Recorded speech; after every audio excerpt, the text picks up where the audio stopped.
Hey guys, it's Peter Cunha, your New Jersey real estate giant, broker, owner of Open Doors. I'm here with my good buddy, Ryan Charterina. He's a franchisee owner of a business management software company called EOS. What's up, Ryan? Thanks for coming out, man. Yeah, long time no see. Thanks for supplying me with caffeine for this beautiful webinar. Right.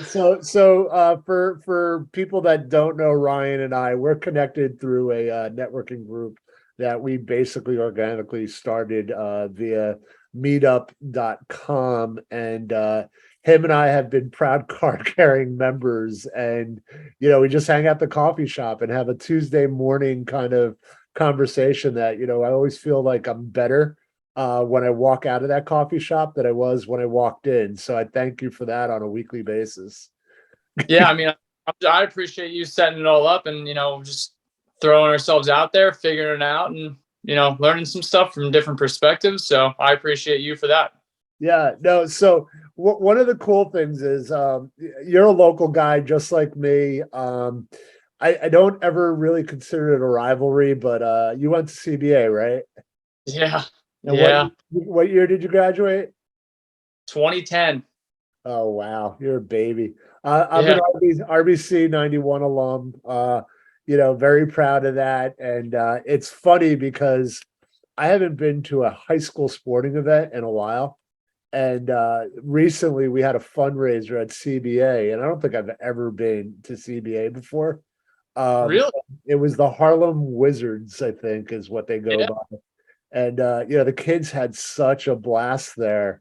As like, I told my wife, I was like, I wonder if there's any good football games going on. And it's like I did Harlem Wizards on a Wednesday, and I did Friday Night Lights at RBC on Friday night. Even though we lost, it was a good game against a powerhouse team at Seton Hall Prep. But it was like going back to your roots. Like it was a good time, and you bump into people that you haven't seen since your class reunion, let's say. So yeah. It's great. They've done a ton there too. I haven't been there in a little bit. I have to get back involved, but they built a whole new complex. I just found out there. So I think, did the cross country team from CBA still have that record when you were there? I think they might have started the record like when you were at RBC, because they've won, like, I don't know. I think it's like a national record now, and it's been going since, like, I don't know, maybe probably the 90s. They won like 300 or 400 dual meets in a row for like 30 years, I think, and they haven't lost. I'm like, how is that even possible? So I think it's like a record, but I just found out it was still going on. I was like, how is that possible? Like, what? see, Crazy. this is where it gets interesting because I remember RBC always having a really good cross country team. I was not a runner, so I didn't know Yeah. who it was, but I knew who the teacher was, and you're putting me on the spot because I don't remember his name. Ah, I mean, he's must be deceased by now, but this just older guy that was really passionate about it. He was probably in the Hall of Fame, or at least the New Jersey cross country Hall of Fame. And yep. what he gave back, I mean, it was just like he was like kind of a one of these military vets that just really passionate about everything. And what I remember from CBA, you guys always used to have a powerhouse basketball team. Yep. And then I was talking to somebody recently about that. I'm like, oh, CBA is still a powerhouse. And they're like, Randy's actually really good. It's Um, so I'm crazy, like, crazy how cycles go. Like, yeah, because I remember I'll throw like one name that I specifically remember was Skip Stevens. And this is, I guess, when they, kind of were introducing the 3-point line and all that other good stuff. But we're going on a tangent now. So do me a favor, man. Where did you wind up? Where did you wind up after CBA? You stayed so in state, right? when Stevens up in Hoboken, so I was like a big tech school. And so I did like a 5-year co-op there. So basically a co-op program with their mechanical engineering department. They basically have you, which is really, really beneficial for me. They have you break up your typical 4 years of education into 5 years, where you're doing like internships throughout the 5 years. So like my sophomore year, I did like a 6-month internship, which is, I think it was really helpful towards like education as well, because you don't know, like, especially in high school, like when you were in high school, did you know what you wanted to do, like going to college? Like I had no clue. I just knew, like my mom, like, you're good at math and science, so I'm just gonna throw you in, like, try engineering. All right. Like I had no clue. Did Right. you have any? I was influenced by movies. I thought I wanted to be a international kind of sales sort of thing. And then I remember I went to school at Pace University and I was taking some Spanish classes and I thought I could skirt by because I speak Portuguese. And then I realized that it doesn't exactly translate. And I Yep. think I forgot what word I said. And they're like, "What are you trying to say?" And I thought it was like refrigerator or something. They're like, "Well, you're saying graveyard." Like, it was like that. That's how far off I was. And talking to like native Spanish speakers, I realized that I was fighting an uphill battle here. So I changed majors into finance pretty early on. I always knew I wanted to work on Wall Street. It's how I got there. It's like the movie Wolf, not Wolf of Wall Street, just the movie Wall Street. Was kind of I wanted to be Bud Fox. I remember the downtown athletic club and all the debauchery of and it's funny because I think my end on my Wall Street days was kind of like Bud Fox as well. Not that we did anything illegal, but it was just kind of like you go through this whole thing and you walk out of it like a 12-round fight. And I certainly met some of the smartest and most interesting people, and then some of the most derelict people that I don't want anything to be to associate myself Yeah. with. So it's a catch 22, I guess. Yep. But we're here now. So tell me a little bit about this EOS. What I was interested about it when we spoke about it is I'm obviously a small business owner, and one of the things that we're laser focused on now that we just celebrated 1 year as a brokerage is just kind of like fine tuning our processes, standard operating procedures, softwares, everything. And what I always tell people is the independent brand versus the franchisee. The franchisee kind of sets up things. They certainly have the infrastructure. I'm not, that's fine. I always want better. So I'm always looking for the best of breed. So tell me how EOS helps with stuff like that.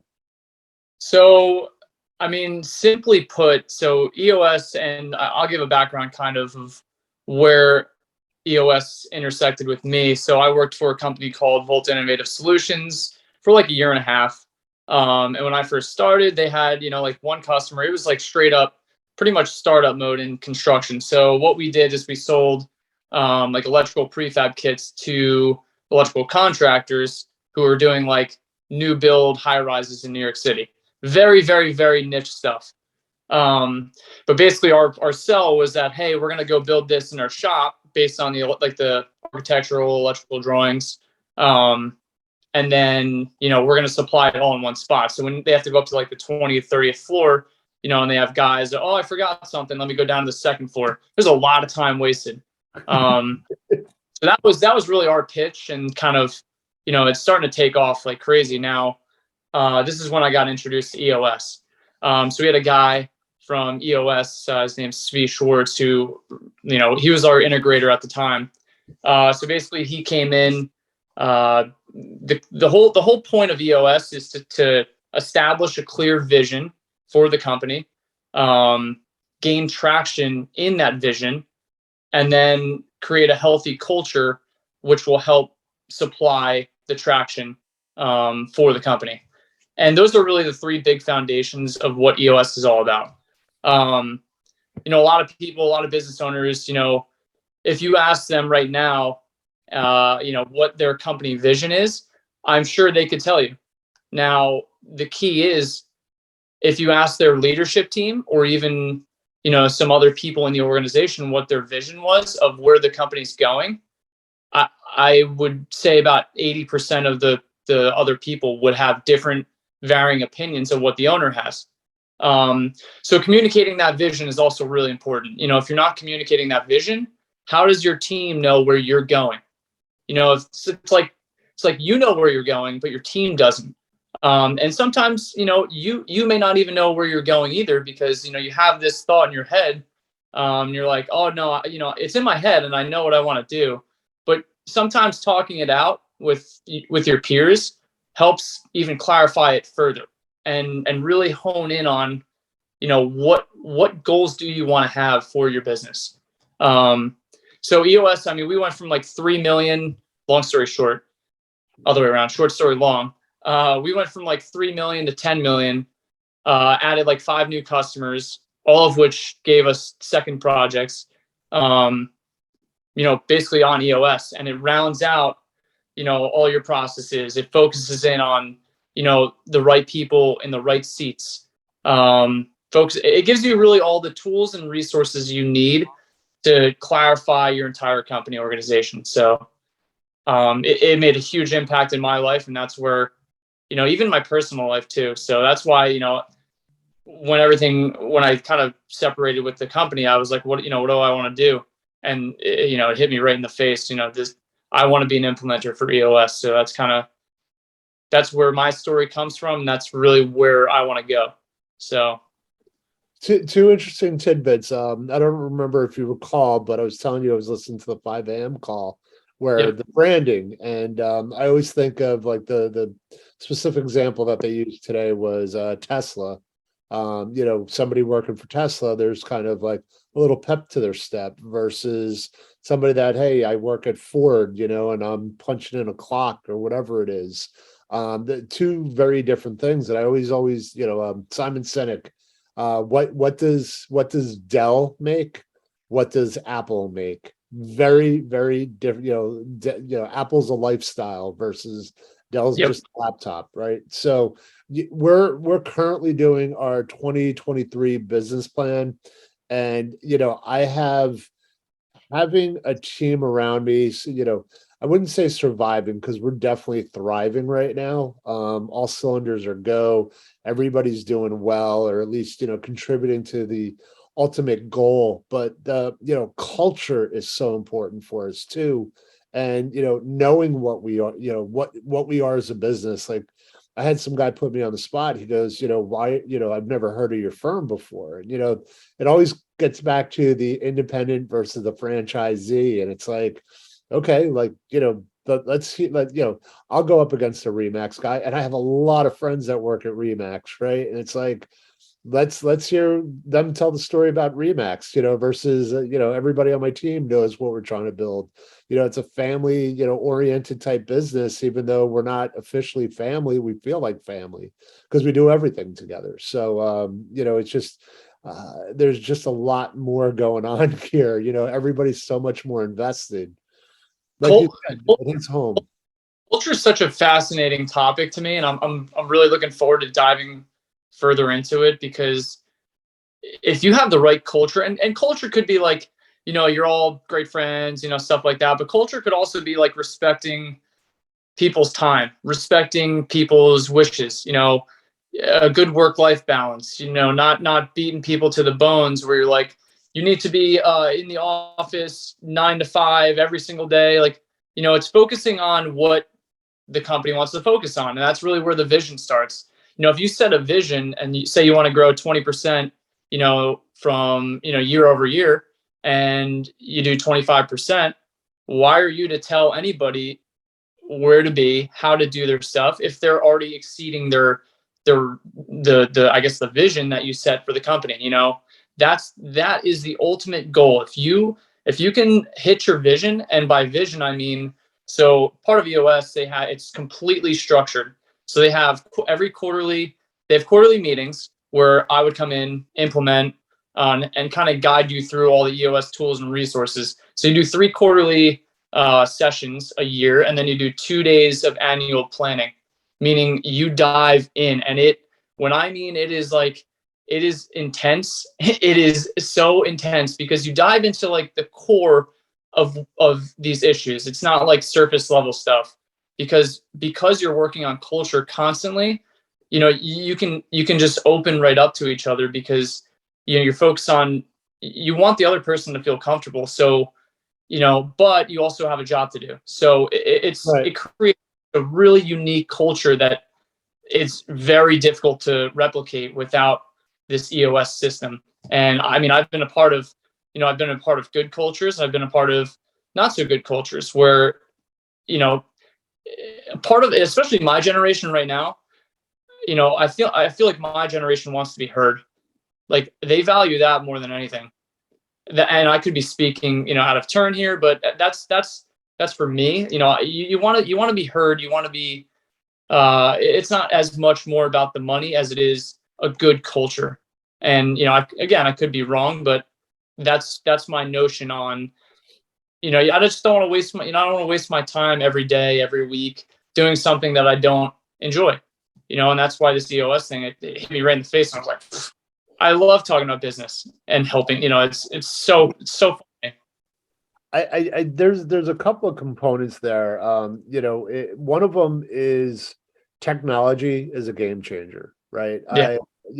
I'm on record saying that if you listen to some of these other calls that I've had, where when I came into real estate 10 years ago versus where it's at now, what's demanded out of a real estate agent, it's not just knowing what you're doing. It's all about what technologies to implement, to advertise, the social media campaigns, everything that's all involved with selling somebody's home. And it's literally to drive the most amount of traffic. The house hasn't changed. The buyer and the seller haven't changed. Everything behind the scene has, though. And it's constantly changing. We were talking about the iBuyer program. Somebody walked in and said that they were looking in Ocean Grove. And I was like, there was an iBuyer when I had clients looking out there. And how do you compete against a cash offer? And you certainly can. But, what if the house doesn't appraise? What if it does have huge inspection issues? None of that ever changes. But, I've never seen it where it's at before. And I know we're coming out of, a certain type of market with COVID and everything, but normal's not normal anymore. Right. And it's like, what's your comfortability level? And it's, if you're not keeping up with the times, you're just a dinosaur. And listen, there's the old way still works, but you have to be so like, you're constantly pivoting. Right. And that's where I think your voice gets heard the most because you're aware of these things. And I always just say that it's like, I don't care that I'm new. Give me a year. Because if I'm studying again under the right people, the industry leaders, I'm aware of everything that's going on. All I have to do is focus on my clients and providing the best service possible. And I think that we're talking about the same thing. And somebody very close to me, all they want to do is have one job. You tell them what to do, they want to be really good at it, right? And it's like, we're not those people, right? It's typically the entrepreneur, the free thinker, like I have so many ideas, how do we execute? And that's where, I think we kind of cross paths. It's like, now we're executing. So, it's just great. I think to your point too, like there's, as a real estate agent, I mean, you can get truly lost in like shiny objects, like, I mean, I've never real estate. But like, yeah, like there's you could spend, 70, 80 hours a week if you really wanted to on maybe the wrong things. You don't know because like there's how many you can literally service anybody who's looking to buy a house. Like, but for what we focus on at EOS is like your core focus. What is your core focus and your target market audience? And we dive very far into that. Now, my job is to kind of facilitate and have the business owner and their leadership team kind of come up with a conclusion of who are their ideal customers and really dive into it about who are those people. Like, for EOS, EOS won't work for a business owner that isn't growth oriented or, it won't be, I guess, upfront and honest about their current situations. There's some business owners that just they're content, and that's okay. EOS just isn't the right fit for people like that. But people who do want to grow, people who do want to grow and then, grow their revenue, but also dial their hours back. Like you said, the capacity word, another fascinating term. Like some people's capacity, and their capacity is, I want to work 30 hours a week. All right. If that's what your focus is, let's backtrack it and find out a way to get you to work 30 hours a week, and then also achieve other goals. Because you have, you have a family, you have so many other things that you want to do in your life. We're not here to just work to die. And like one more point, my father, like, he's been a truck driver for 40 years. And I mean, I've seen this guy give it his all every single week, working 70 hours a week for that, like, 40 years. It's insane. And, the one thing he said, like, to me is like, Ryan, life's a balance. And I love that word, because balance is so, so key. Can you work 50, 60, 70 hours a week? Why not? Sure. Do you want to? That's the key question. Do you want to? And some people say no, but then they're like, I don't know how to get out of that. And that's where, like, this EOS comes in, because it structures your life, it structures your company, and it gives you what basically we call it the EOS life. That's number one. The EOS life is the life that you want to live, getting the most out of your business. If you want to prioritize 20, 30 hours a week of working, sure. If you want to prioritize doubling your business in the next year, okay. Now, you may work a little bit harder. It's going to be a little more difficult, but with this structure, you can do that. You just have to dial it back. So you go 5-year plan, 3-year plan, then you go year out plans. Then you do a quarterly. We call it rocks. So you set the 3 to 5 most important things that your company needs to do in the next 90 days, and you break it up into 90-day chunks. Because you can get lost. You really can get lost. Working on things that maybe aren't going to get you where you want to go. So, yeah, yep. Sorry, Ryan. No, it's I agree with you. It's we look at it a little bit differently, because we really do come from a place of contribution where we're trying to help people, right? I do first time home buyer seminars. We just did one in Portuguese. It was like, we were talking about it off camera. 6 people showed up, but you know what? They all know 5 friends, and they're going to be appreciative of what we did, the information that we provided, right? We were so happy with the outcome and the relationships that we built with those 6 families. And we're already scheduling our second one in Portuguese, right? And it's like, we're putting ourselves out there. Yep. The big wave is like, why am I not helping more people, right? And it's not, for me, it's not about the time, right? It's just, can I make this something where it's family oriented, where I'm hanging out with my family? We love people, right? It's, that's what makes the world go around. I don't want to be a hermit. And, there are days where I just want to sit in my backyard, listen to music and smoke a cigar. But most of the time it's like, okay, if we're going to do something, like, if we're going to go for a family hike or something like that. Hey, Ryan, what are you doing, man? You want to come out for a hike with us? I mean, it's, and what I truly mean, like, we're out there, is I hired an admin that I met going hiking one day. He had just graduated college. He was looking for a job. And, I was like, dude, you were amazing on this hike. Like, I know what your character is. What didn't wind up, and this goes back to the culture, is he just didn't want to do real estate. Right. So, it was kind of, at the end of the day, it was a temporary kind of fix to get him over the hump. But I think it kind of pushed us both ways, where I had to really kind of focus on my hiring process. And it made him think about what he really wanted to do, in the next stage of his life. So I really appreciate that too. And so, like, this EOS stuff, me and my wife, and sorry if I seem like I'm talking too much about this. I just genuinely enjoy it. Yeah. Me and my wife, like, just started, because they have like a personal / family. We call it a VTO. It's a vision traction organizer. And it basically is a sheet where you line up all your goals, what your passion is. And so we came to, like, the collective agreement, and it took some time to get to it.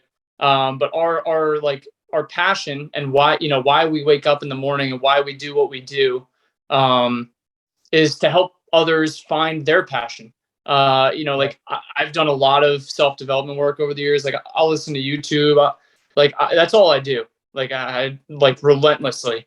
But I genuinely love when people find either even like their love lives too. Like I love when people find their person. It's so cool. I mean, one of my buddies, whatever, I've been surfing with him for years, and we just met his new girlfriend. And I mean, the kid's like happier than ever. It's just cool to see. And like, I mean, I didn't help him do that, but maybe he saw like how me and my wife treat each other. I don't know, but like, I just genuinely like seeing that, and I like people finding out what at their core what they want to do with their lives, what they want to do with their day, who do they want to be with. I just it's just a passion of ours, and it took a while to figure out like why do we do what we do. Right. She's a teacher at Freehold Township, and she has her like a wedding photography business on the side. But yeah, it just helped. How do I not know this? Oh, really? Yeah. How Well, did now we not ever talk about this? This is great. Now you know. No, it's funny that you said that, because like, it's kind of I remember when I had to have that conversation. I think we were both at the same place with this guy. I mean, Gabe, what a wonderful person, right? He moved to Oregon, and with his family. Gabe, I'm thinking of you if you're out there watching this. And literally he was so happy when he was moving, right? And we went through some personal stuff. I know his dad was struggling at one point. And we both shaved our head to support his dad, right, who was going through a tough time. And I remember he told me about it. I was like, I think I hit the barbershop before he did without telling him, because my dad passed away from cancer as well, right? So really, really touching stuff. And I was just thinking of somebody recently who was my former broker. He had just gotten divorced. He kind of, he was like a mess, right? And not a mess, but not glowing. And one of the most brilliant minds I've met, if you ever like sit down and talk to him, he can talk to you about anything. And I love that. literally, we're both chess players. He's a much better chess player than me. Like, he's like the master. I'm the student. I'll never do better than him. And recently he just, he went, and again, it didn't work out, and that's not the end of the world, right? But now he's with somebody new, and it's like, just, he's glowing, right? And sometimes it has to happen. It's even with the real estate market, interest rates have ticked up a little bit. It has certainly kind of slowed down the buyers out there, but you know what, there's always sunlight after the storm, right? And for some people, they just need to wait. Some people, it's like they just don't want to rent anymore, or whatever their scenarios are. So they're out there, and it's just there's always sunshine at the end of the day. You just got to weather the storm a little bit. So Yeah, but if you're doing something that you love, and you're with people that you love, like even the stormy days, or whatever, they're not so bad. Like you're right. and the good days, the great days, are just that much better. So I feel like that baseline of where you are on a daily basis, like when you have a bad day, how bad is that bad day? Some people are out there without a home, without food. Like, I think perspective is important. Obviously, we're all entitled to have bad days, but there's a lot of people out there who are truly suffering, and it's Hurricane Ian. Yeah, Hurricane Ian. cool. It's what do I have to complain about? Like, somebody was asking me, I'm so blessed. It's like, I don't have anything to, like, I'm not perfect. The realization is I stopped trying to be perfect, right? Because we weren't made to be perfect. And not saying that I don't strive to be better, but it's, yeah, of course, like you said, it's, I say the wrong thing to the wrong person at the wrong time, and it's like all of a sudden they yell at you, and I'm like, I'm sorry, like, what was another good thing? Somebody was talking about little kids, right? He's talking about his little daughter walks around. She'll meet a perfect stranger, and she'll be like, Ryan, I really like your pullover, right? Like, she just finds the one thing. And what he was talking about is like, we're so programmed to be defensive and critique people, or like be defensive rather than look for the positive in people. And I got to give my wife a lot of credit for that. She's really, really good at seeing the good in people. And I'm like, you know what? Didn't really think about that. Yeah, glad you brought that up. I feel like I also feel like growing up in New Jersey, like not to say that everyone's a little bit more angry here, but like I lived down in DC for a while, and everyone was like, someone would come up to you and be like, "Oh, hey, how are you?" I'm like, "What do you want?" You just grow up in New Jersey, and everyone's so defensive. And then I started getting out of New Jersey. I'm like, huh, wow, there's actually nice people. And so I try to bring that energy here. I definitely can be way better about it, but I love that. I mean, that's just like what's the harm in giving one compliment that's probably going to make someone's day? Like I need to do better, 100% at that. All right, I'm gonna challenge you for the next 10 days. Every time you meet somebody, just be like, "Hey, I really like your shoes," or "I really like," let's do it. I'm in. All right. I'll text you every time. No, it's for real. You know how it is. No, I'm serious. We've had so many coffee talks. I mean, how much fun did we have this morning? So Ryan, listen, I'm going to thank you for your time. I appreciate you doing this. What's the best way for somebody to contact you if they want to learn a little bit more about EOS? Yeah, so start with my cell phone right now. So I'm in the process of getting on the EOS website. So right now, my cell phone 732-606-6463. EOS is primarily good for companies like in the revenue range of like 2 to 50 million. That's where we see it's a hotspot. It can work for below that. It can work for above that, but that's really where you get the most out of it. And then employees, 10 to 250 employees in that range is good. Again, below that can work as well. I'm looking to help people. So, don't hesitate to reach out. All right. And you can always reach out to me if you want to get in touch with Ryan. Ryan, again, thanks for your time. And if you haven't already, please subscribe to the channel. All right, Ryan? All right, man. Keep up the good work. All right. Love it. Dude. Later, man. All right. Thanks, Pete.